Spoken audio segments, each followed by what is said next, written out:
Do you know what time it is? It's supernatural story time. And if you're easily scared, and even if you're not, there's only one thing left to do. Just turn off the lights, because these are stories that you listen to only in the dark.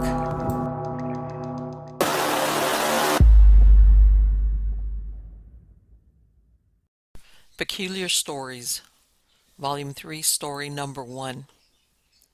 I've always had a weak heart. Not just physically, I've always been afraid of my own shadow. It was unsurprising when the doctors told me my heart murmur wasn't just a heart murmur.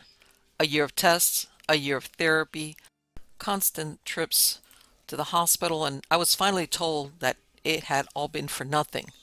My poor weak heart wouldn't last till Christmas. It's a strange thing being told that you're dying. I didn't come to terms with it at first. I drank and I spent my money. I did reckless, stupid things because I was so damn scared. Then I got the news that a young woman called Laura had been declared brain dead, and that I, the lucky chosen one, would be getting a brand new heart a week later. I drove to the hospital slowly, carefully, and readied myself for the ordeal that was to come. As I was laying in bed on the last night, the thought of Laura swirled around in my head, and it wouldn't leave me alone. It was like her name was in flashing lights every time I closed my eyes. It was wrong, I know it was, but I had to see the woman who was giving me her heart. It didn't feel right not to put a face to the one who was saving my life. I knew her name. I knew what ward she was staying on. I had overheard the two nurses discussing it. I wandered down the meandering hallways until I found what I was looking for. Taking my time, making sure I didn't miss any name, I guess I had time on my hands now. In the second to last room, she lay in bed. A woman sat on the bed next to her, holding her hand, and my own weak heart stuttered. "Excuse me." I had no idea what to say to her. "I'm Jenna. I'm the person.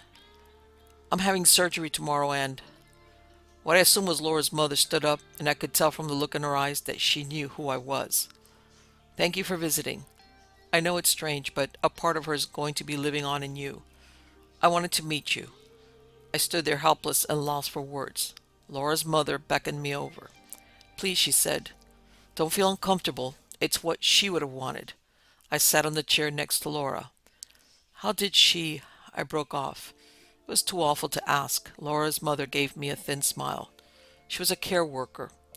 Looked after battered wives, abused women.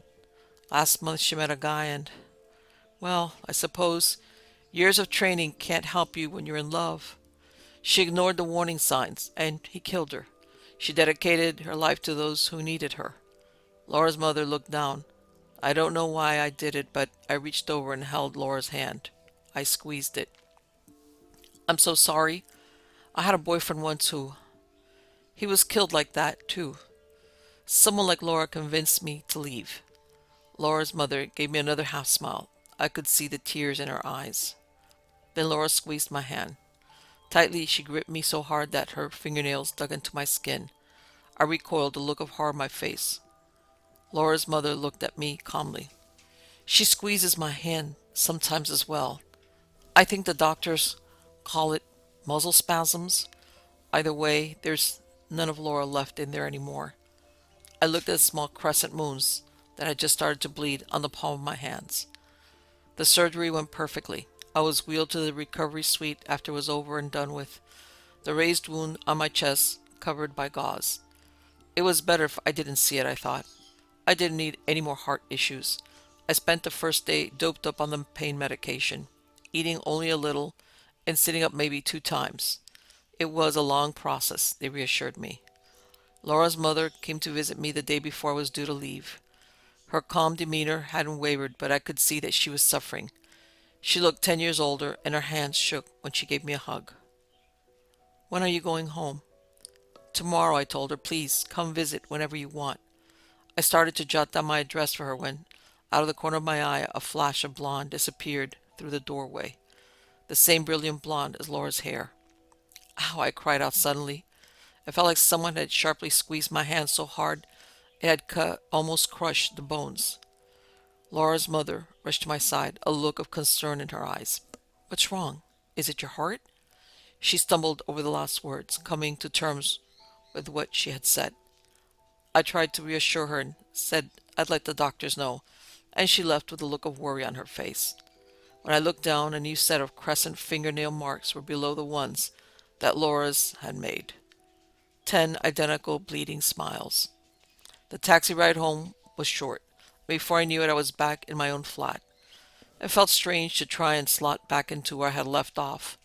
My life had been almost over the last time I had been here. I looked over the mess and the cardboard boxes, the remnants of one night where I had tearfully tried to pack and store my belongings so my parents wouldn't have to do it when I died. Laura's heart beat so strongly it felt like it would come out of my chest. It did this all the time, and I realized this was what a healthy heart must feel like. So why couldn't I shake my feeling of unease?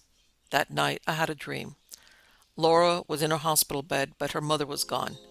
I could hear my heart, Laura's heart, beating in my eardrums so loudly it was painful. I tried to cover them, but my hands were pinned to my sides. Some unexplainable force was moving me toward the motionless figure of Laura on the bed. Her lips were blue, and the window had come up open, whipping her blonde hair around her face. I was almost on top of her when her eyes flew open. They were milky white, the eyes of someone dead. "Get out," she rasped, her voice guttural. I could hear the heartbeat faster and faster, drumming until I thought I couldn't take it anymore. Then I woke up. The sound had been real. Laura's heart was so loud it felt like it would rupture my eardrums, and I screamed in agony, trying to cover my ears. It was useless. It was coming from some deep place inside me. I could feel it reverberating around the hollows of my chest. I stumbled out of bed, gasping for air, and tried to find my phone. I needed to call someone, anyone, an ambulance or my mom, anyone that would pick me up. "Get out." It was a faint whisper over the hammering thumps of Laura's heart, a low, guttural voice that sounded like it had been made by an animal, and I crawled to the door, down the hallway, choking on my screams for help. My neighbor opened the door, his eyes as wide as saucers, at the sight of me on the floor, clutching my chest. He drove me to the hospital as I cried in the passenger seat of his car. After about 50 different checkups, the doctors told me that absolutely nothing was wrong with me. They told me my heart was regular, my blood pressure was normal, and that everything was going just swimmingly. I stood in the waiting area, wallowing in my shame and frustration. That heart didn't belong to me. My phone buzzed on the counter. An unknown number. Great. That was all I needed. Warren explained scary things like a stranger on the end of the phone. My voice sounded small on the line. "Hello? Good morning. This is the Thames Valley Police. We've called to report an incident that occurred in your flat around 1:30 a.m. today." I felt a wave of embarrassment. "I'm so sorry. I recently had surgery and I wasn't feeling well. I had to have my neighbor drive me to the hospital, and I think I panicked a little in the hallway before I left." There was a small silence on the other end of the phone. "I'm afraid this is something you might want to be sitting down for." I felt Laura's heart beat strong and calm. "There was an incident of forced entry by Mr. Samuel Matthews. According to our police record, he's your ex-partner, and you filed a restraining order against him in September 2017. My blood ran cold. "I did?" "He's in police custody. We found an automatic weapon on him, and we believe he had the intent to harm you. We have an officer currently stationed at your flat who can fill you in depending on how long your hospital stay will be." I thanked him and hung up the phone. For a moment, I leant against the wall, the horror slowly spreading over me. If I had been in my flat 10 minutes later, he would have found me. Laura's heartbeats filled my ears again, but now they were gentle, calming. Her mother said she dedicated every part of her to helping those who needed it. I put both my hands on my chest, overwhelmed by my own gratitude, and listened to Laura. Next story. I've always felt a little lost in life, like I never received complete instructions on who I'm supposed to be. Everyone else around me seemed to know exactly who they were. Their lives would fly right by me. Their GPSs locked onto destinations while I just sat idling in the street. In high school, I never did any extracurricular activities because I couldn't figure out if I was a sports person or a music person, and it was no different in college. I wandered through 4 different majors, unable to decide who I wanted to be. I just felt like a blank slate. And if I was a blank slate, Micah York was the starry night. Authentic, beautiful, perfect. He was my exact antithesis, which is what attracted me to him in the first place. He was born knowing exactly who he was and what he was about. His confidence and certainty in himself was an all but tangible element of him. We first met in our freshman year of college. He was a neuroscience student and I was majoring in history. We dated our sophomore year and I changed my major to computer sciences. We broke up in our junior year just before I decided I wanted a degree in psychology instead, and he asked me a favor our senior year, just after my guidance counselor told me it was too late to switch majors again. Our last semester of college was beginning soon, and Micah had been applying to grad schools. He wanted to get his master's in neurobiology, and I helped him with the applications when I had time. I knew Micah was under a lot of stress to nail his senior thesis, so I was surprised when he asked me over to his house for a party that January. I should have known something was up because Micah was a meticulous student and he didn't throw parties, ever. When I arrived at his off-campus apartment, I considered not even getting out of the car. His flat was dark and quiet. There was definitely no party. Just what was he up to? I picked up my phone to call Micah and beg off, but curiosity suddenly got the better of me and I hung up. When I walked into the familiar TV-less living room, I saw two familiar faces and two strange ones. There was Micah, of course, and Micah's friend, Sean Nichols, an organic chemistry major. The other two people were introduced to me as Irina Bradley, another med student, and Holly Bishop, a philosophy major. Irina, the med student, scooted over and made room for me on the couch. I sat down hesitantly and waited for Micah to begin whatever it was he was doing. He rose and walked to the middle of the room. Thanks for coming, guys. I'm sure you're wondering why you're here because clearly this isn't a party. The truth is, I have something of vital importance to ask each of you. Micah paused for effect, I'm sure, took a deep breath, and dropped his voice an octave. I've selected each of you to take part in the greatest experiment of not only your lives, but perhaps even in human history. I am asking you to take part in my doctoral thesis. I rolled my eyes. Classic Micah. He may be many things, but humble wasn't one of them. Jackass appeared to be, though. And what is your thesis? I asked him nonchalantly, as if his previous statement hadn't been utterly stupid. A conclusive essay detailing what happens after human death. Irina, the med student, laughed. Sadly, I knew Micah well enough to know he was being serious. How do you intend to prove anything? I asked. What kind of experiment have you designed? Well, Bridget, I'm going to kill myself. The room fell quiet, and Micah, mistaking the shocked horror for odd silence, stood a little taller and finally smiled. You can't be serious. Oh, I am. And it's completely irreversible.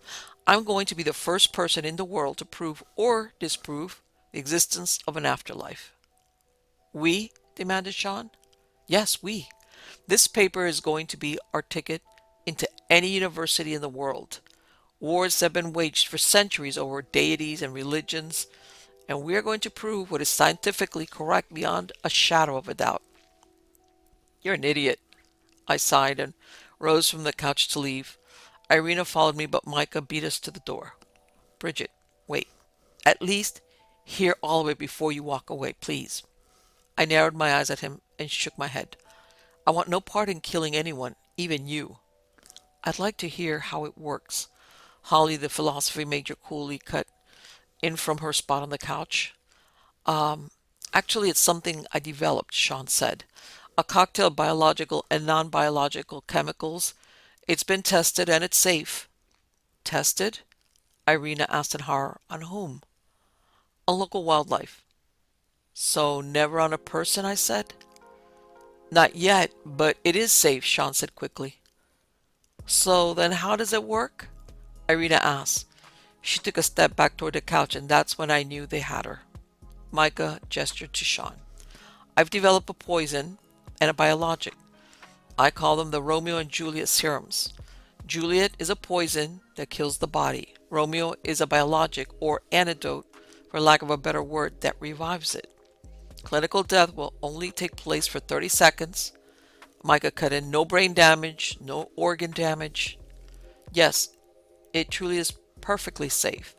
The body will only be dead for a short time, Sean confirmed. So, flatliners? I glared at Micah. What? Sean asked. Flatliners, it's a movie. The characters kill themselves and bring themselves back. I recall it didn't work out too well for them in the film, but Micah knows that since he's obsessed with it. That's a Hollywood movie, Micah said dryly. This is legitimate science.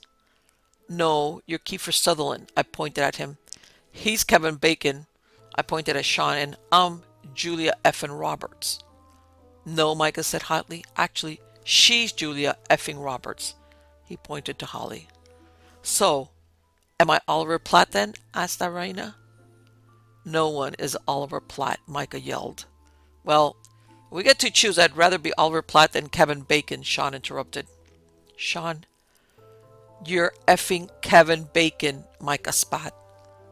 And you're Kiefer Sutherland, I yelled at him.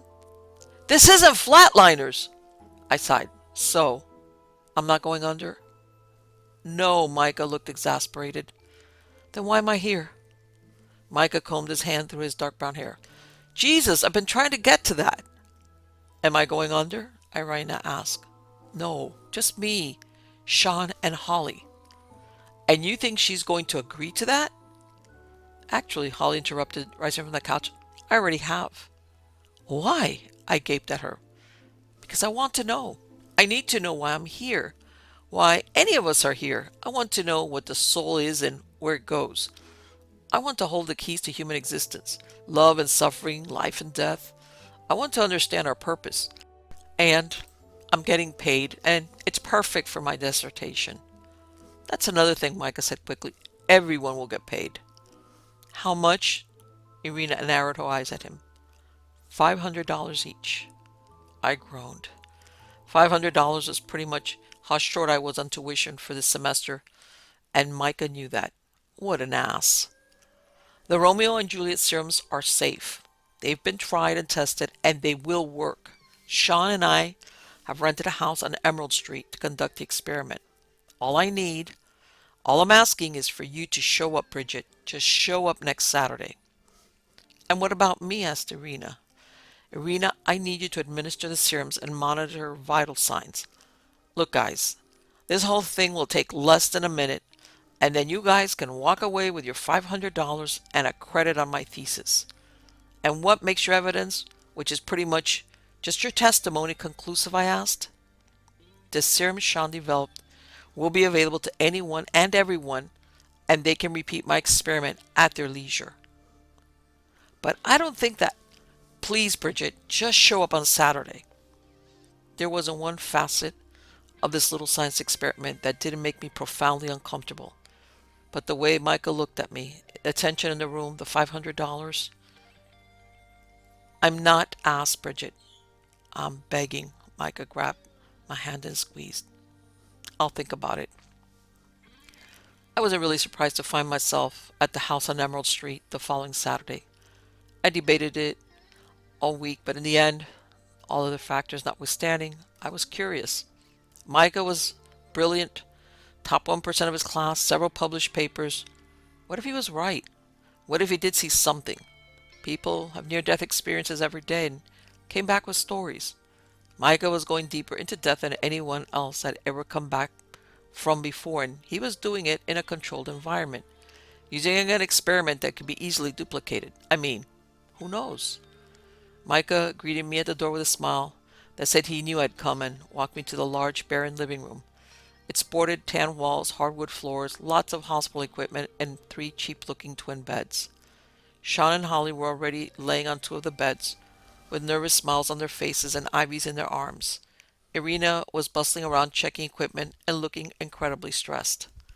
Micah handed me an expensive-looking heavy camera. The cameras at the end of our beds already recording. They're static cameras. I need you to walk around and record with this one as well. Irina is going to stagger our injections so that she can handle all 3 of us. You are simply a witness, nothing more. Okay. Micah, are you sure you want to do this? Bridget, we've been testing this, and as long as Romeo is injected in under a minute, which it will be, there is no risk. There's definitely risk, Micah, and near-death experiences. This isn't a near-death experience. It's a death experiment. Look, I know you're worried, and that's why I wanted you here, to make sure nothing goes wrong. And even if it does, I have stacks and stacks of notes and narratives proving that this was my experiment. Yeah, but I couldn't think of anything else to say. Any objection I had, Micah would have an answer for. That's just the way he was. There was no stopping him now. I could either be here to see it or be somewhere else to hear about it. I chose to stay. Micah walked over to the stand in front of my camera. It's 12:51 p.m. on Saturday, January 14th. I am Micah York, and this is the first attempt of the afterlife experiment. Micah walked over to his bed and sat down, letting Irina expertly thread a needle into his vein. He lay back on the pillow and turned to Sean and Holly. Remember, guys, as soon as you regain consciousness, speak directly to your cameras about what you saw. Yep, got it. Okay, guys, Irina said with shaky voice, everything is ready. All right, Micah said excitedly, 30 seconds. That's all. Irina, as soon as the last of the Juliet leaves the tube, hit this timer. Micah pointed to the digital clocks that were set to 30 seconds at the head of each bed. Irina nodded. Bridget, you film. I swallowed loudly and nodded too. See you on the other side. Micah smiled and gave a thumbs up to Holly and Sean, who returned it and then settled back on their beds. I hit record. Irina picked up 3 red tubes of thick, clear liquid from a nearby table.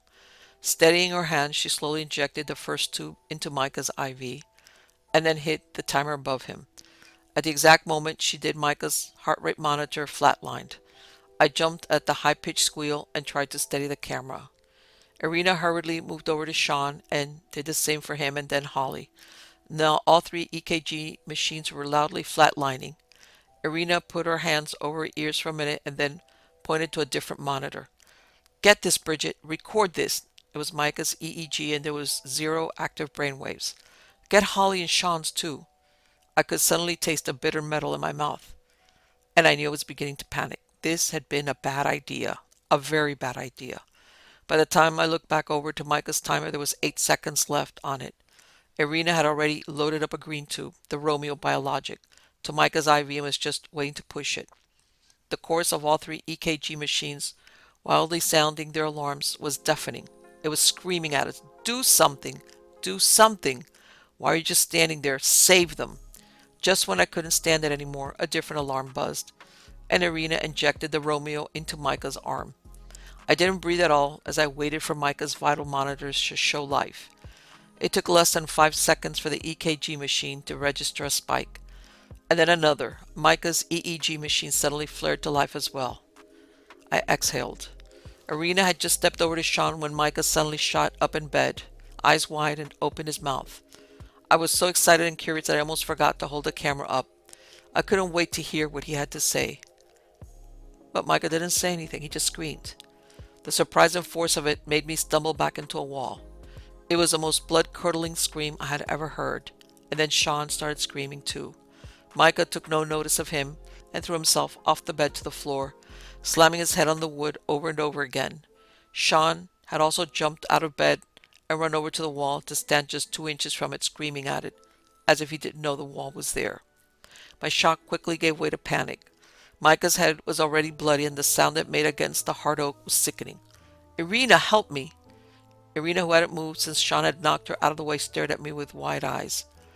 We need to get him off the floor. He's hurting himself.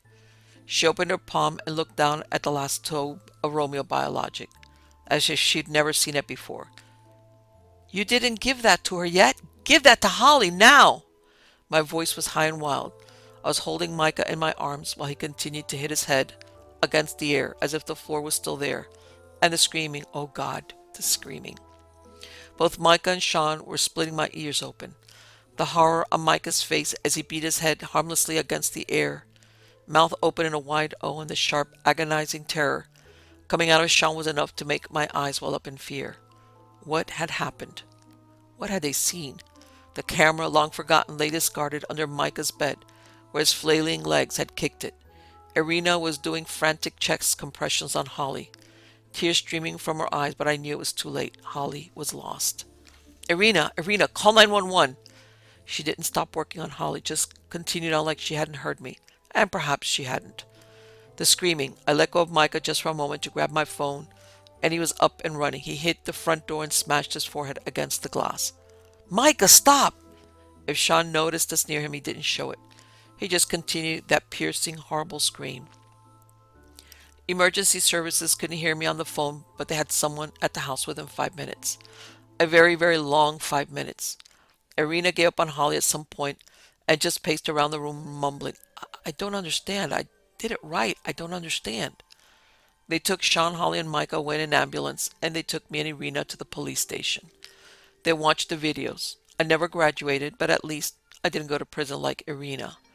I retreated into myself after her trial and refused to speak to anybody. I spent months holed up in my apartment asking the same question over and over. What did they see? And it's not like I could ask them. Sean had screamed until he permanently lost the use of his voice. Now he sits in a room in a hospital, facing a wall with his mouth wide open as if he were screaming. And somehow that's worse than the screaming. He hasn't said or written a word since the day Micah. He's in a hospital too. Sometimes he screams and sometimes he's quiet. Sometimes he thrashes and sometimes he lies as still as the dead. I visited them both many times, begging them to tell me what they saw. But my visits were fruitless until this last time. Yesterday when I visited Micah, he was in his screaming stage. I sat with him and let him scream, waiting to see if he would transition to one of his catatonic stages so that I could speak. When I was tired of waiting, I leaned in close to his ear and I asked him, Micah, what did you see? His screaming slowly morphed into an insane, uncontrollable laughter I'd never heard before. His doctor, who'd been just outside, came running into the room. What did you do? He asked, alarmed. I just asked him a question, I responded quietly. What was the question? I asked him what he saw. We both noticed the sudden silence at the same time. We slowly turned toward Micah to find him facing us, no expression on his face. It's all waiting for you. It's waiting for all of us. Then his mouth fell open into a large O, and the laughter slowly began again, followed by shrill, horrible screams. I left the hospital that day wishing I had never come at all, wishing I'd never met Micah. I drove home with tears pouring down my cheeks. What did they see? What's on the other side? Do I even want to know? But it really doesn't matter anymore. Someday I'll find out, and so will you.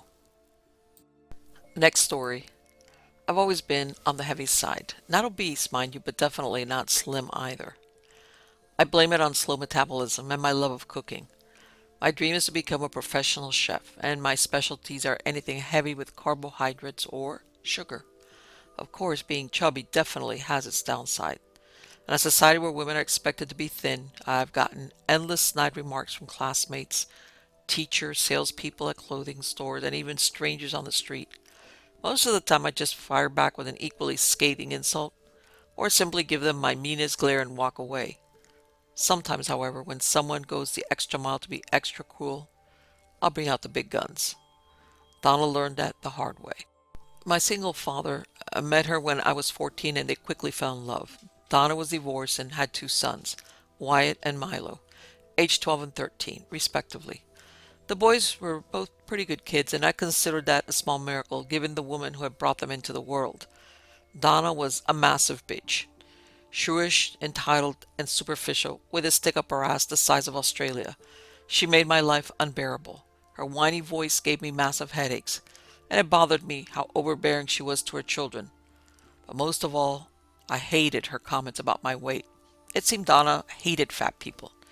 She hated a lot of people, it seemed. Catholics, Jews, Muslims, Asians, blacks, homosexuals, Hispanics, interracial couples, but fat people were near the top of the list.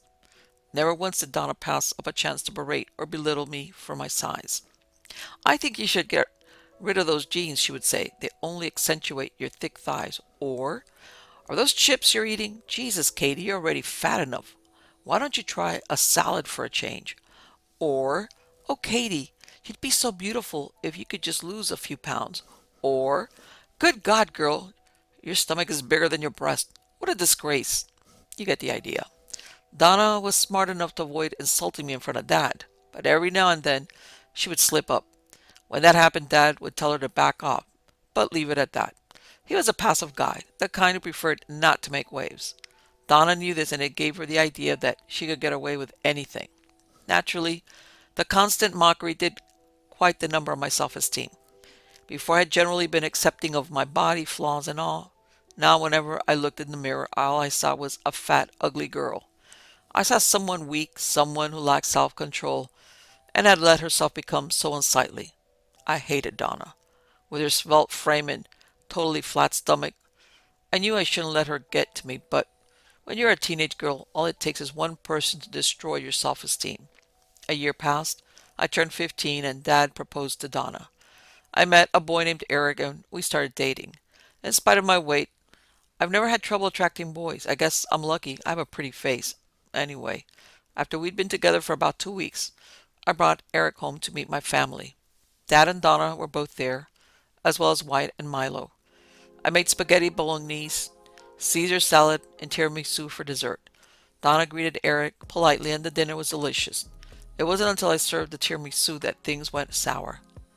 "Make sure you serve yourself a small piece, Katie," said Donna in a voice as sickly sweet as cough syrup. "You don't want to add extra pounds to your hips. I don't think Eric would like that very much." The shocked silence that followed was the most painful in my life. I just stood there, serving platter in my hands, my mouth hanging open. Dad, who'd already drank 3 glasses of wine, snorted and swatted Donna's arm playfully. Wyatt and Milo just stared down at their plates, and Eric looked like he didn't know whether to leave the table or pass out from embarrassment. Donna just smirked and took a sip of wine. I knew she had planned this all along, and in that moment I hated her more than I'd ever hated anyone in my life. That night, I sobbed into my pillow, so humiliated I just wanted to die. I was convinced Eric would never speak to me again. Worse, Dad and Donna would be getting married soon, making that bitch officially a part of the family.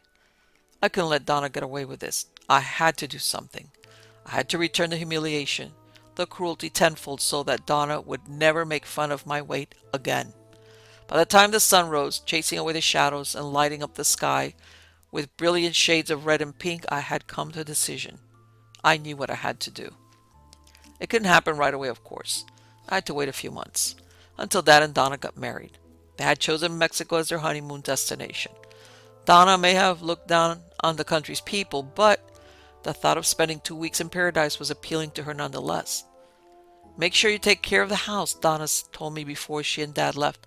"Oh, and please, try to lose some weight while we're gone." "No problem," I said, smiling. At the end of the first week, everything was ready.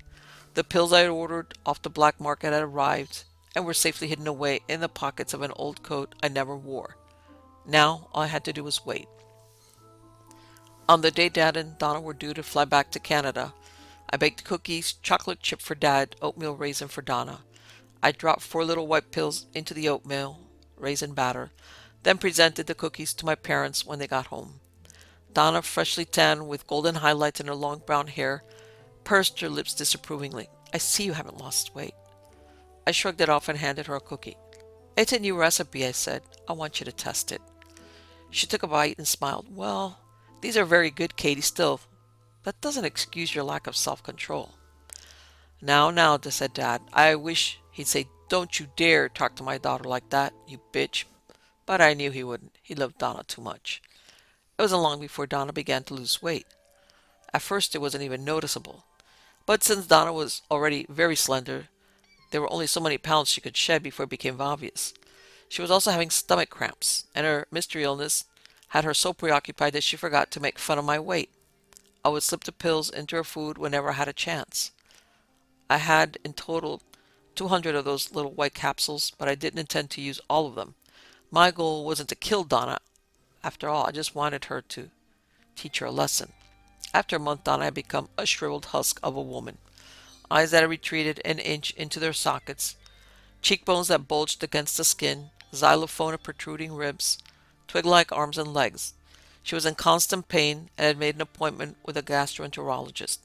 My conscience had begun to creep back, and I decided it was time to stop. My revenge had gone on far enough. But I couldn't resist slipping one last pill into her oatmeal one morning. When I came home from school that afternoon, I found Donna lying on the couch, curled up under a blanket, a damp cloth draped across her sweaty forehead. "Oh," she groaned. "I feel terrible, Katie." I'm sorry to hear that, Donna. I hope this doctor can find out what's wrong with me. If I get any skinnier, I'll blow away in the wind. Can I make you some tea? That would be wonderful, honey, and add whole milk.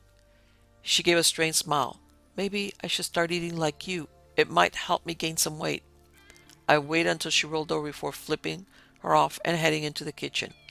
While I waited for the water to boil, Donna dragged herself off the couch and stumbled to the bathroom. Exactly 4 minutes and 20 seconds later, I heard her scream. It was a scream of a dying woman, of someone being gutted alive. Another shriek shredded the air as I ran down the hall and threw myself against the locked bathroom door. Donna, I yelled, what's the matter? Worms, she wailed. Oh, Jesus, oh my God, worms. Oh God, I'm dying. I grabbed a butter knife from the kitchen and forced the door open. Donna stood over the toilet, her sweatpants crumpled around her ankles. Her bony legs shook as she stared in horror at the long, segmented white worms dangling between her thighs. Holy shit, I exclaimed. Donna screeched and began to pull at the valve parasites.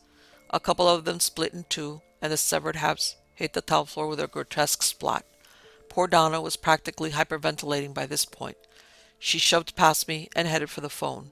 The worms trailed behind her like streamers. They looked an awful like linguine noodles. Weak from sickness and her own terror, Donna collapsed before she could make it to the phone. Her head bounced off the marble counter and she hit the floor hard, streaming blood everywhere. I wrapped the wound with a dish towel and dialed 911. Come quick, I pleaded. She's in bad shape. When the ambulance arrived, I put on a show of being genuinely concerned. One of the paramedics took one look at the worms and vomited into the sink. They loaded Donna onto a stretcher, carried her to the vehicle, and sped off, sirens screaming. I watched the ambulance disappear around a corner, burning rubber on the way to the hospital, and I let a malicious smile creep slowly across my face. Donna believed she'd contracted the tapeworms in Mexico. Those fools don't know anything about food safety, she spat. I doubt the cooks even washed their hands before going into work. The Mexico theory seemed most likely, so the doctors didn't question it. They simply prescribed Donna some antiparasitic drugs, stitched up her head, and sent her home after a night of observation. I flushed the remainder of the pills down the toilet. Donna made a full recovery. She was still an insufferable bitch, but she never commented on my weight again. I think part of her suspected me, but she was too cowardly to confront me. I felt guilty for putting her in the hospital, of course, but my plan had gone perfectly. You see, I had bought those pills knowing very well that they contained tapeworm eggs. I'd planted them in Donna's food, knowing the nasty creatures would hatch and grow inside her, and I knew Donna would probably blame the food she'd eaten in Mexico, so I wouldn't get caught. Donna sealed her fate that night. She mocked me in front of Eric, whom, by the way, I'm still dating. Heck, she sealed her fate the first time she ever hurt me. Donna believed she could get away with anything. I proved her wrong in the most twisted way possible. Take it from me, you do not want to fall victim to a fat girl's revenge.